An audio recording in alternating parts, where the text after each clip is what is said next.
అందరికీ నమస్కారం అండి. నేను మీ డాక్టర్ శ్రీనివాస వాస్తు జ్యోతిష్య నిలయం ప్రేక్షకులందరికీ నమస్కారం. మనం ఇంతవరకు ఎంఏ జ్యోతిష్యం ఫస్ట్ ఇయర్ పేపర్ 4లో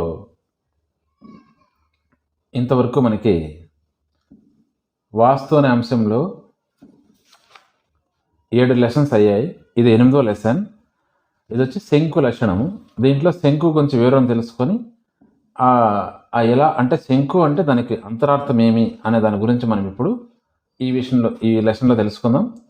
శంకువునకు ఒక ఆకారం ఉంది. అది సూచి ఆకారాన్ని కలిగి ఉంటుంది. ఏదైనా ఒక గుండ్రని వస్తువును సూర్యునికి అభిముఖంగా ఉంచినట్లయితే దాని ఛాయ ఒక నియమిత ప్రదేశం వరకు శంకు ఆకారంలో ప్రయాణం చేస్తుంది. సో ఈ విధంగా ఉంటుంది.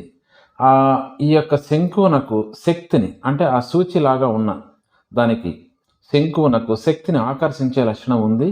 అందుచేతనే యంత్రాలలో అతి ప్రధానం ఉత్తమమైన శ్రీచక్రం కూడా శంకు ఆకారంలోనే ఉంటుంది. అంటే దానికి సూచీలు ఉంటాయి. అంటే మనకి శ్రీచక్రానికి కూడా పైకి పోను సూచిలాగా ఉంటుంది. మన దేవాలయాలపై ఉంచే పసిడి కళాశాలలు చివరలు కూడా శంకు ఆకారంలోనే ఉంటాయి. అంటే మనకి ఒక సూచిలాగా ఆకారంలో ఉన్న ఏ వస్తువైనా ఒక చోట నుండి శక్తిని గ్రహించేదిగా మనకి ఉంటుంది. ప్రకృతిలో ఉన్నటువంటి ప్రాణశక్తిని తన సూచి ముఖం ద్వారా ఆ గృహానికి చేరవేసే శక్తి ఈ శంకువునకు ఉంది. ఘటాకాశం వలె ఉన్న గృహ నిర్మాణ స్థలంలో అనంత శక్తి సంపన్నుడైన గ్రహరాజు అయిన సూర్యుని యొక్క సహస్ర కిరణాల ప్రభావాన్ని ఈ యొక్క శంకువు తనలోనికి ఆహ్వానిస్తుంది. దాని ద్వారా ఆ ఇల్లు శక్తివంతమైన ప్రాణశక్తిని ఆ ఇంటిలో ఉండే వాళ్ళందరికీ పంచుతుంది. తద్వారా గృహంలో ఉన్నవారు ఆయుర ఆరోగ్యాలతో సుఖ సంతోషాలతో వర్ధిల్లుతుంటారు. ఈ యొక్క శంకువు మణిపూరక చక్రం ఉన్న వాస్తు పురుషుని నాభిస్థానంలో ఉంచటం వలన మానవ శరీరానికి పరిపూర్వకము కావలసిన శక్తి నాభి ద్వారానే మనకి సహజంగా శిశువుకి కానీ బిడ్డకి ప్రతి ఒక్కరికి అందుతుంది. ఆ విధంగా శరీరానికి నాభి ద్వారా మాతృ గర్భంలో ఉన్న శిశువునకు తల్లి ఆహారాన్ని ఎలా అందిస్తుందో అదేవిధంగా ప్రకృతి మాత వాస్తు పురుషుని యొక్క నాభి ప్రదేశం నుండి ఆ అంతటికీ శంకు అనే యంత్రం ఉపకరణం ద్వారా శక్తిని అందిస్తుంది. ప్రకృతిలో గల సమస్త గ్రహాల నుండి ఈ శంకు శక్తిని మనం గ్రహించి ఆ గృహానికి అందిస్తుంది. పై విధానాన్ని అతీంద్రియ శక్తి సంపన్నులైన మన మహర్షులు ఋషులు అన్వేషించి అనుభవించి మనకు ప్రసాదించారు. అటువంటి ప్రక్రియలను ప్రస్తుతం కాలంలో శంకుస్థాపన వలన ఏమి ప్రయోజనం ఉంటుంది అంటూ తోసిపుచ్చుట మన విజ్ఞానానికి మచ్చుతునక కాక ఏమవుతుంది. సో ఏ విషయానైనా జాగ్రత్తగా ఆలోచిస్తే దాని లోతుపాతులు తెలుస్తాయి. కాబట్టి అందరూ ఈ శంకుస్థాపన పద్ధతిని అవలంబించి ఆయురారోగ్య సంపూర్ణ కావాలని మనము ఆశిస్తాం. ఇది శంకు యొక్క వివరణ.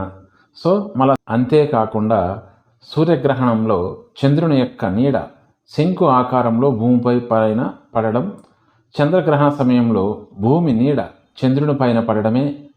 అయితే ఈ నీడ శంకు ఆకారంలో ఉంటుంది. మన శాస్త్ర గ్రంథాలలో శంకువునకు ఇచ్చిన ప్రాధాన్యత చూస్తే గ్రహణ సమయంలో చేసిన జపము కానీ దానాధికాలు కానీ వాటికి 1000 రెట్లు ఫలితాన్ని ఇస్తాయన్నారు మన ఋషులు. అంటే గ్రహాంతరాల నుండి వచ్చే శక్తి భూమిపై పడినప్పుడు ఆ శక్తి సహస్రాధికం అవుతుంది. అంటే గ్రహణ సమయంలో సూర్యుని చంద్రుని భూమి యొక్క అయస్కాంత క్షేత్రాలు కాంతి తరంగాల ద్వారా కలపబడతాయి. ఈ ప్రక్రియ ఆధారంగా వాస్తుశాస్త్రంలో శంకువును నిర్మించడం జరిగింది. అంటే ఈ శంకువు అనే దానికి ఒక నీడ, అది సూచి ఆకారంగా ఉన్న టైంలో దానికి ఏ విధంగా మనకి ఋషులు బలమని చెప్పారు. ఆ యొక్క శంకువుకి ప్రతి ఒక్క ఒక క్షేత్రానికి కానీ గాలిగోపురం కానీ ఒక పిరమిడ్స్ కానీ ఇవంతా కూడా సూచి ఆకారంగానే పైకి వెళ్తాయి. సో ఇవన్నిటికీ కూడా ప్రకృతిలో ఉన్నటువంటి సూర్యునిలో ఉన్నటువంటి జీవశక్తి ప్రాణశక్తిని తీసుకొని మనకి ఆ గృహాలకి ఆ ప్లేస్కి మనకి అవి ఇవ్వడం జరుగుతుంది. ఇది 100% సత్యమైనటువంటి విషయం. నమస్కారం. స్వస్తి.